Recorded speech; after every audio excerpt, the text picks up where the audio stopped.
State of Israel and the Jewish people, I say this: we will always stand firmly alongside you. You can count on us today, tomorrow, and always. As if our lawmakers in Washington weren't subservient enough to the Israeli government, two AIPAC-funded representatives are now proposing a bill that would block federal financial aid to universities that decide to cut ties with Israel. It's amazing. So one of the sponsors is the woman you just heard from, Republican Virginia Foxx. The other is actually a Democratic lawmaker, unsurprisingly, Josh Gottheimer. He's been complete garbage on this issue.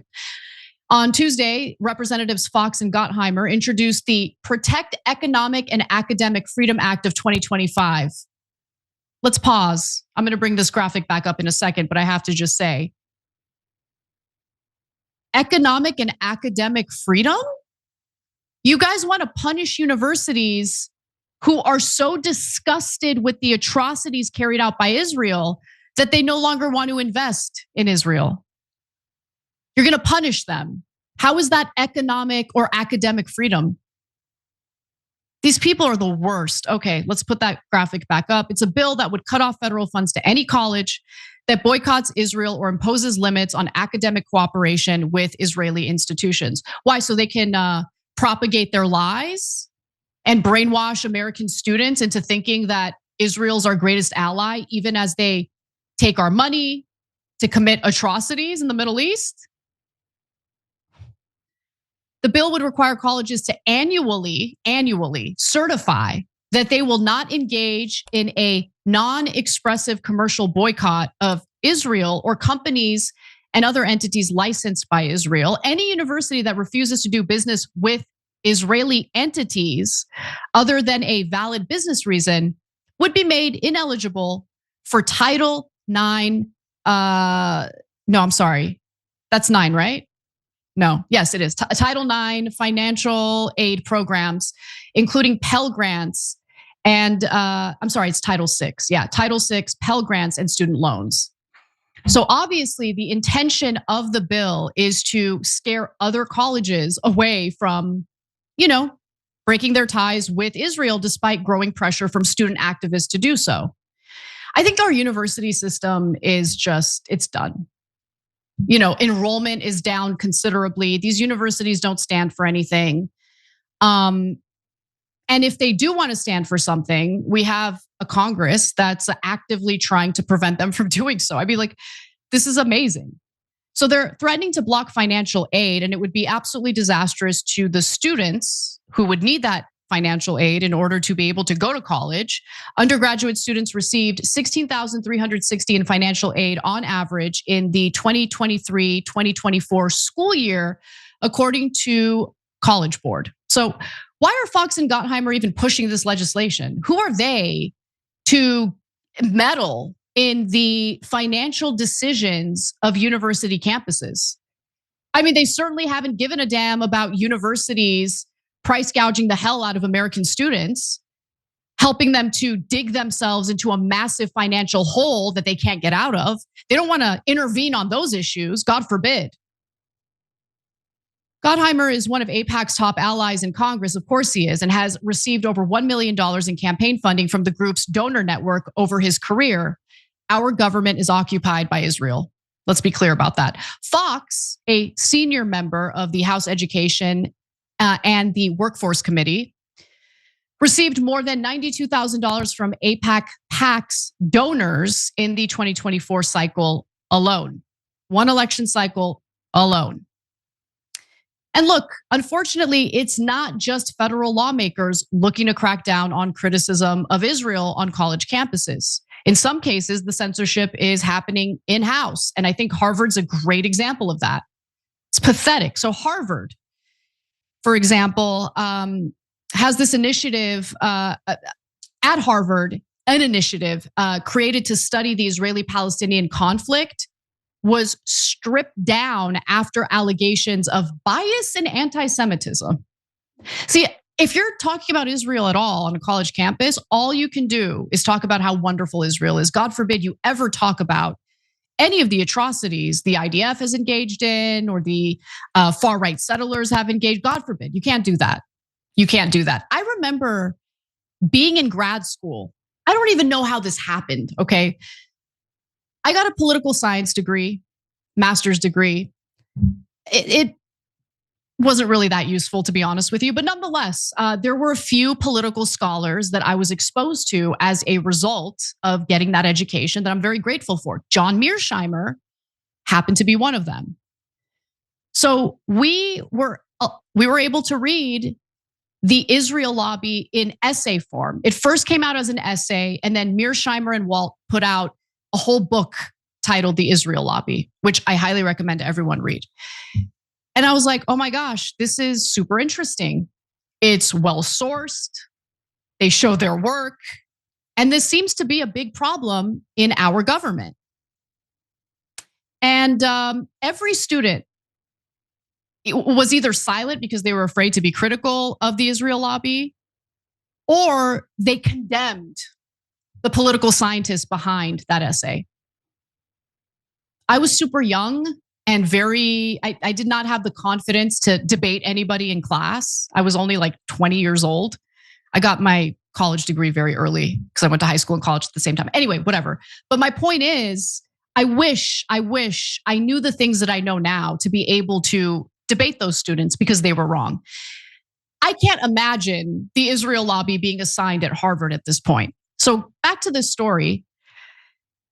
Harvard's Divinity School's Religion and Public Life program launched 5 years ago with the lofty goal of advancing the public understanding of religion in service of a just world at peace.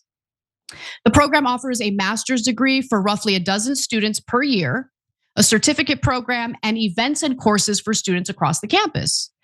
So as part of their pro-peace mission, the program ran annual trips to Israel and the occupied West Bank, where students met with politicians, farmers, artists, and human rights groups. But the trip and a related course on the Israel-Palestinian conflict were put on pause in March amid what the school described as substantial adjustments to religion and public life. On March 28th, 2 weeks after the Trump administration announced it was investigating Harvard over alleged mishandling of anti-Semitism, the Divinity School issued an update saying that the program's curriculum would be overhauled and the Religion, Conflict, and Peace Initiative would be paused to rethink its focus. I mean, they committed a terrible act, right? They had the audacity to send students to the occupied West Bank to speak to Palestinians who have been dealing with decades of occupation by the Israeli government and the IDF. We can't get that side of the story. But when it comes to propaganda trips that American Jews go on, birthright, that's what it's called. When it comes to the propaganda trips to Israel that our politicians go on, that's totally fine. That's totally fine. Since January, all three of the program's leaders and most of its staff were left. And basically, they have left. They haven't had their contracts renewed. And now former faculty members are speaking out, thankfully, and they're sharing concerns that Harvard is caving to outside pressure because they are. It's obvious. Hussein Rashid, the program's former assistant dean who resigned from his post in January and left at the end of June, told NBC News, "Nobody came to our defense. Our students were fantastic. Our administrators were cowards." Of course, critics of the program, including some Jewish students and organizations, are absolutely thrilled at this censorship to see that this program was overhauled. They say it invited one-sided anti-Semitic speakers to give book talks and webinars and encourage students to reject Zionism. Harvard's April report on anti-Semitism singled out the program and said it was biased against Israel. Why do American students at Ivy Leagues have to support Zionism? Why is that required? If you're a Jewish American and you support Zionism, all the power to you, bro. Great. I don't think American students need to be forced into supporting anything, including Zionism. And how one-sided is it when they only hear the pro-Zionist argument, while the stories and the reality of the Palestinian people is being censored? Seems pretty entitled, seems propagandistic. The program was cited in a lawsuit by former Divinity School student Shabbos Kestenbaum, who got his ass handed to him by me on Piers Morgan's show, not once but twice. He is a pathetic little troll who just repeats the same talking points over and over again and thinks that he's making good points simply because he's the Timu version of Ben Shapiro. Easy to dismantle his talking points. We've heard the same points over and over again. He's pathetic. I also called him a bitch on Piers Morgan because that's what he is. But 6 alumni of the program did tell NBC News they adamantly disagree. They say the overhaul was unnecessary because the program was already incorporating multiple viewpoints and encouraged students to think critically, which is what you should get at any university. You're supposed to debate things. You're supposed to get different perspectives. That's the reason why I defended people like Ben Shapiro or Ann Coulter, people I disagree with vehemently, when they were protested at university campuses and when they weren't allowed to speak. I don't like their ideas, but they should be allowed to speak. But I would venture to say that Ben Shapiro probably loves the fact that this program got censored, that it was overhauled to the detriment of the Palestinian perspective and to the benefit of Israelis. I'm sure he loves that because censorship is okay as long as it's convenient and benefits him. All right, so the program will continue to operate under new leadership this fall, but with significant changes. The final thing that I want to say is, look, this active campaign to censor a pretty important side to this conflict, it touches every facet of life, universities, media, and now universities are not the only institutions ramping up their censorship of Israel criticism. As I covered yesterday, TikTok has hired a former IDF soldier as their new hate speech manager to censor anyone who's critical of the Israeli government.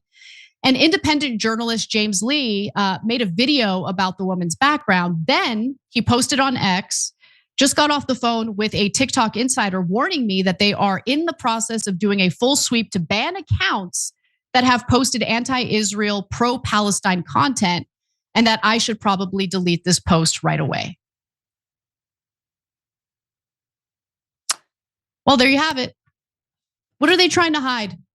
Why are they so obsessed with censoring an entire perspective on this entire decades-long conflict? I think we all know the answer. The thing is, none of these people have any control over us, which is why I get to run my mouth as much as I want, and I will continue to do so. Every time you ring the bell below, an angel gets his wings. Totally not true, but it does keep you updated on our live shows.